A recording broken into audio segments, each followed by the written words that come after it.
अनवर की रहने वाली सुनीता जो मेरठ की मुस्कान से भी 4 कदम आगे निकल गई।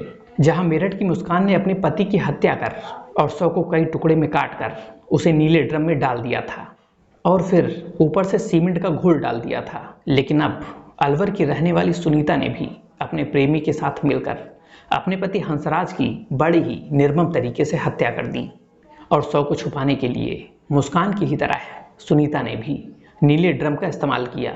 तो दोनों में फ़र्क सिर्फ इतना था कि मुस्कान ने उस ड्रम में सीमेंट का घोल डाला था, जबकि सुनीता ने उस नीले ड्रम में नमक डाला, जिससे पति हंसराज के शव को आसानी से गलाया जा सके।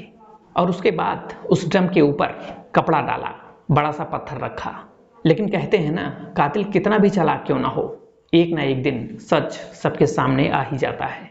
और इस बार भी पति हंसराज की हत्या का पूरा राज उसके ही मासूम बेटे ने खोल कर रख दिया। उसके बेटे ने अपनी मासूम जुआ से पुलिस को बता दिया कि उसकी मां और मकान मालिक अंकल ने मिलकर उसके पिता की हत्या की है और हत्या करने के बाद पिता की लाश को नीले ड्रम में छुपा दिया, जिसमें पहले पीने के लिए पानी रखा जाता था। यह हैरान कर देने वाली घटना अलवर के खैरगढ़ क्षेत्र के किशुनगढ़ बांस इलाके की है। पुलिस ने हंसराज की पत्नी सुनीता और उसके प्रेमी जितेंद्र शर्मा को गिरफ्तार कर लिया है।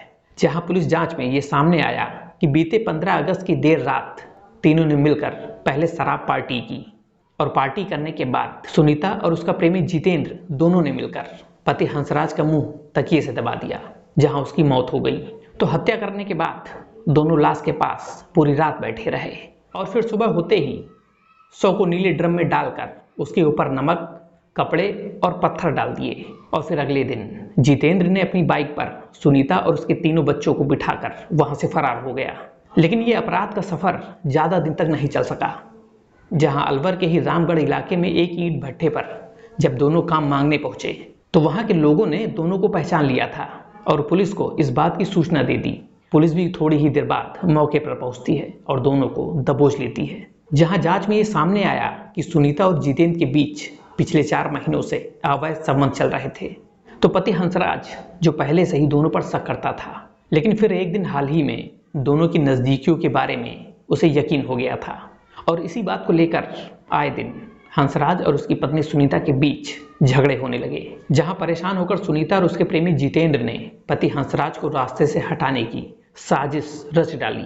वहीं पुलिस अधीक्षक मनीष चौधरी ने बताया कि तीनों अक्सर एक साथ बैठकर शराब पीते थे और इसी बीच जितेंद्र ने सुनीता को भरोसा दिलाया कि वो उनके बच्चों को भी अपनाएगा और इसी लालच और चाहत में सुनीता भी प्रेमी जितेंद्र के साथ जिंदगी बिताने को तैयार हो गई और फिर दोनों ने प्लान के तहत पति हंसराज की हत्या कर दी।